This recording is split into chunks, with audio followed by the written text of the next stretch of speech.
Assalamualaikum warahmatullahi wabarakatuh. Perkenalkan, nama saya Fani Noviola dengan NIM 2410942336. Di sini saya akan menjelaskan tentang sejarah pencemaran udara, jenis, sumber dan juga dampak pencemaran udara serta regulasi yang mengatur tentang pencemaran udara di Indonesia.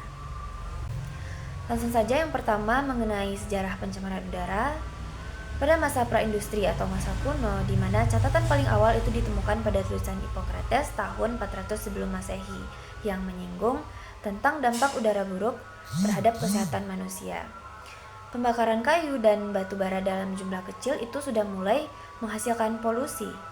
Karena pada saat itu jumlah populasi manusia itu masih kecil sehingga dampaknya pun belum meluas. Selanjutnya pada masa revolusi industri di abad ke-18 hingga ke awal 20. Pada masa ini batu bara digunakan secara masif untuk menggerakkan mesin pabrik, kereta api dan juga pemanas rumah tangga. Sehingga kota-kota industri itu sering diselimuti oleh asap tebal dan juga smog, yang mana hal ini termasuk kepada pencemaran udara.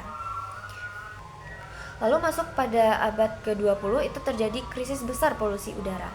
Salah satu peristiwa yang paling terkenal pada masa ini yaitu Great London Smoke pada tahun 1952, yaitu ketika kabut asap pekat itu akibat pembakaran batu bara tadi terperangkap oleh kondisi cuaca inversi, sehingga dalam beberapa hari saja ribuan orang meninggal akibat gangguan pernapasan akut.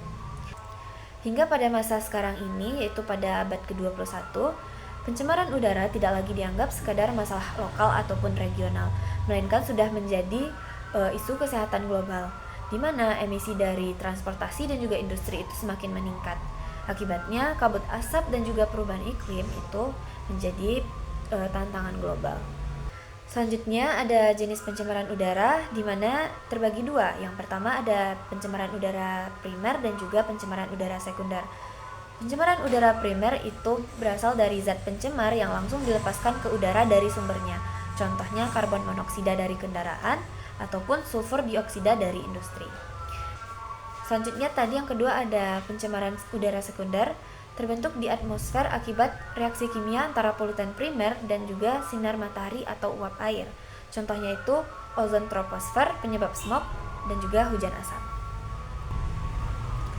Selanjutnya sumber pencemaran udara itu ada terbagi dua juga. Yang pertama ada aktivitas manusia akibat aktivitas manusia.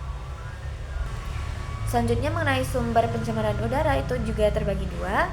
Yang pertama dari aktivitas manusia dan juga sumber alami. Nah, aktivitas manusia ini seperti memasak, aktivitas domestik seperti memasak. Selanjutnya ada sumber pencemar udara yang dimana ini terbagi dua juga. Yang pertama ada aktivitas manusia dan selanjutnya mengenai sumber pencemaran udara yang juga terbagi dua. Yang pertama itu bersumber dari aktivitas manusia dan juga yang kedua sumber alami. Nah, aktivitas manusia, aktivitas domestik seperti masak atau dan pemanas, transportasi darat dan industri. Selanjutnya ada sumber pencemaran udara, di mana ini terbagi dua juga. Yang pertama aktivitas bersumber dari aktivitas manusia dan yang kedua itu sumber alami. Aktivitas manusia itu seperti aktivitas domestik. Selanjutnya mengenai sumber pencemaran udara yang juga terbagi dua. Yang pertama ada bersumber dari aktivitas manusia dan yang kedua itu sumber alam. Selanjutnya mengenai sumber pencemaran udara yang terbagi dua juga. Yang pertama ada bersumber dari aktivitas manusia dan juga Selanjutnya mengenai sumber pencemaran udara yang mana ini terbagi dua juga. Yang pertama bersumber dari aktivitas manusia dan yang kedua itu sumber alami. Yang pertama, aktivitas manusia, aktivitas domestik seperti masak dan pemanas, transportasi darat dan industri, pembangkit listrik hingga pertanian. Yang kedua itu ada sumber alami meliputi debu, asap kebakaran hutan dan juga erupsi gunung api. Selanjutnya mengenai dampak pencemaran udara itu terbagi dalam beberapa aspek. Yang pertama itu aspek kesehatan, yang kedua aspek sosial dan ketiga aspek lingkungan. Dalam aspek kesehatan itu bisa dilihat dari meningkatnya penyakit pernafasan seperti asma, bronkitis, penyakit paru kronis dan juga gangguan kardiovaskular.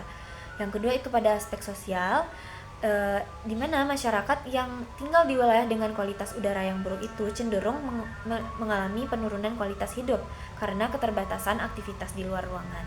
Dan yang ketiga itu pada aspek lingkungan, emisi gas rumah kaca seperti karbon dioksida dan metana dari aktivitas manusia itu sangat berkontribusi besar pada perubahan iklim global yang ujung-ujungnya itu memperparah bencana lingkungan seperti banjir, kebakaran hutan dan juga gelombang panas.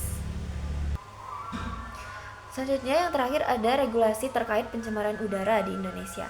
Yang pertama itu ada pada Undang-Undang Nomor 32 Tahun 2009 tentang perlindungan dan pengelolaan lingkungan hidup yang menjadi dasar hukum utama dalam pengendalian pencemaran udara.